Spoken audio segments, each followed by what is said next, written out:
29번 문항 확인해봐요. 신영이는 도매점에서 한 개에 400원 하는 사과를 사왔습니다.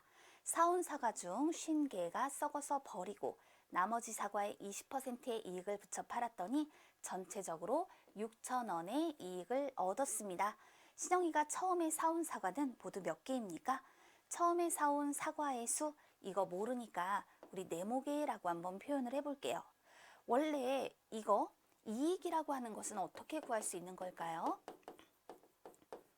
판매를 한 금액에서 원가를 빼주는 거죠.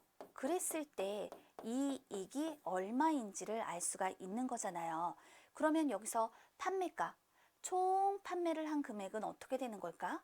원가는 어떻게 되는 걸까? 원가는 네모개를 한 개에 400원에 사왔다라고 했으니까 원가는 400 곱하기 네모예요. 그럼 판매가는 어때요? 400원에 20%의 이익을 붙이면 400 곱하기 0.2, 80원의 이익을 붙이는 거죠. 그래서 480원에 팔았어요. 몇 개를? 네모에서 50만큼을 뺀 것을. 왜? 50개는 썩어서 버렸으니까. 그러면 이 판매가에서 원가를 뺀 것이 이익이 되어야 하기 때문에 이것이 6천이 되는 거란 말입니다. 그럼 이건 어떻게 풀면 될까요? 예를 들어 볼게요. 5 빼기 2 곱하기 4예요. 그럼 3, 4, 10이죠. 이때 따로 곱해서 빼주어도 그 결과는 같습니다. 이거 똑같이 그렇게 풀어주면 되는 거예요. 그래서 480 곱하기 네모, 그리고 50에 480을 곱해주니 5, 8에 40, 5, 4, 20, 24,000이 되죠.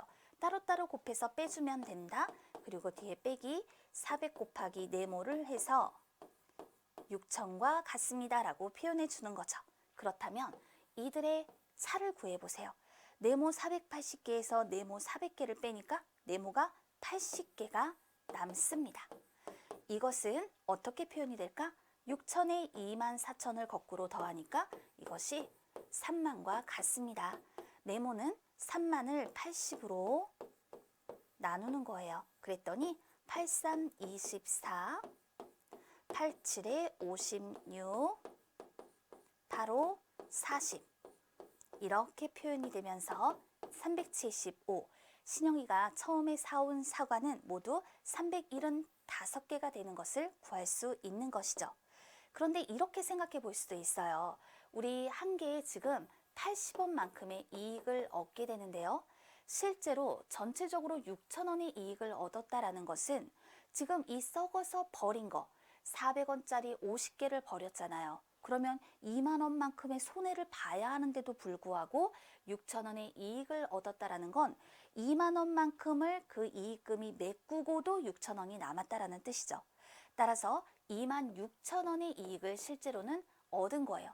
물건을 썩어서 버렸음에도 불구하고. 그렇기 때문에 26,000을 80으로 나누면 이때 325라는 수가 나오게 되는 거죠. 그럼 이건 뭐예요? 이익으로 벌어들인 80원씩 이익이 생긴 사과의 개수가 325개라는 거죠. 그런데 50개 썩은 거 있잖아요. 그것도 더해주어야죠. 왜? 처음에 사온 사과의 수를 구하려고 하는 거니까.